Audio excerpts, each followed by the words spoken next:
Imagine waking up tomorrow, walking into your favorite cafe, and seeing your morning coffee suddenly cost $9. Not because the beans are rare, not because of some freak weather disaster, but because of politics. Now imagine the world's biggest coffee supplier tightening the tap, just as America slaps a massive tariff on their beans.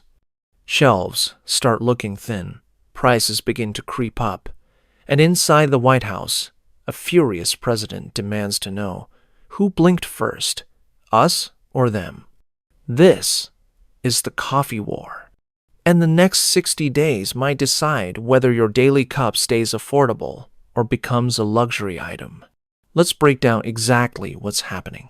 In early August, the United States hit Brazil with a 50% tariff on a huge chunk of its exports. And yes, coffee was right in the crosshairs. Almost 36% of Brazil's exports to the U.S. by value were suddenly slapped with this extra cost. The reaction? U.S. coffee buyers immediately started asking Brazil to delay shipments. Importers here in America are relying on 30 to 60 days of existing inventory, hoping this tariff fight will cool down. On the other side, Brazilian exporters are warning that these delays are killing their financing, hurting their margins, and in some cases, forcing them to look for other buyers entirely. Now, you might have seen headlines screaming, "Brazil cuts coffee exports to the U.S." Here's the truth. There's no official government order from Brazil to stop selling to America. What's actually happening is a mix of delayed shipments and rerouted cargo. In practice, U.S.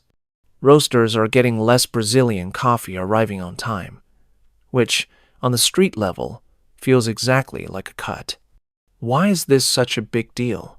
Because Brazil is the undisputed king of coffee exports.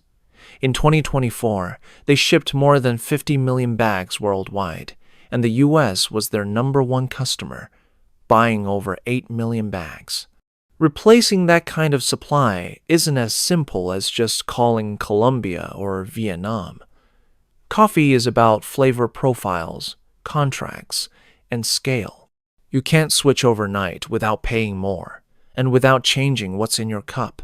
So what happens next? If this tariff stays in place and the delays continue, U.S. prices will feel the pressure. Cafés, already battling higher milk, labor, and rent costs, could quietly start raising prices, maybe just 10 or 25 cents at first. But those pennies add up. You might also see your favorite blends quietly change, with more beans from other countries and less from Brazil. And remember, coffee isn't just a drink. It's a $95 billion U.S. industry, a daily ritual for millions, and a cultural staple. That's why even a small disruption has such a big emotional punch. No, behind the scenes, Washington and Brasília are locked in a standoff. Brazil is pushing for coffee to be exempt from the new tariffs. The U.S. is using those tariffs for leverage in bigger trade talks. Both sides are holding firm, and neither wants to look like they back down. That's why we're calling this tariff chess. It's not a formal ban, but it's a dangerous game where delayed ships, rerouted cargo, and financial pressure could quietly reshape the global coffee market and your morning routine. Here's the bottom line. If the two governments reach a deal, this could blow over in weeks. If not, the U.S. could face higher coffee prices, changed blends, and more dependence on alternative suppliers. Either way, the next 30 to 60 days are critical. And every time you take a sip, remember you're not just drinking coffee. You're drinking politics. Thank you for watching.